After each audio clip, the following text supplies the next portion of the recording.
So once I committed to Ohio University, my senior year, then it was, going on visits. So I went on official visits to Army, which is West Point, which was crazy. I went during the winter.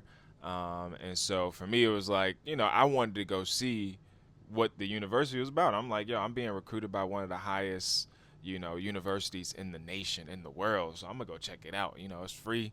Um, I got a nice like $400 check. Got to stay in a nice hotel.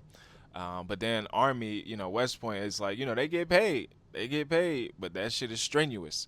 And if you get a shot at the NFL, you can't go. And I was like, nah. I was like, nah, because if I get a shot, I'm going pro. Like, I wasn't pressed to go pro. Like, I was pressed to get my scholarship, not have no student loan debt, get my degree, have great opportunities. I wasn't pressed to necessarily go pro. If it happened, it happened. I know a lot of kids it's like pro or nothing, but my parents had showed me. Like my parents worked for the federal government.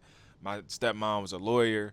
I grew up around doctors, entrepreneurs, business folks. So I knew like it was big money way outside of sports, but I just saw sports as a vehicle, as a tool, and I was like, yo, if I can get a head start, if I can get 50K, if I can get 100K, a million, 5 million to start my business ventures, to buy some property, some real estate, and start moving money around because you got to have money to make money. You know what I mean? And so that was my thing. And so that's kind of what my mindset was even in high school. Like I didn't grow up with a bunch of money. Now I had friends that I was around in private school who had bread. One of my best friends, his dad was running a company that had his name on it, making millions, and we would drive past it every day. I would go over his house, kick it.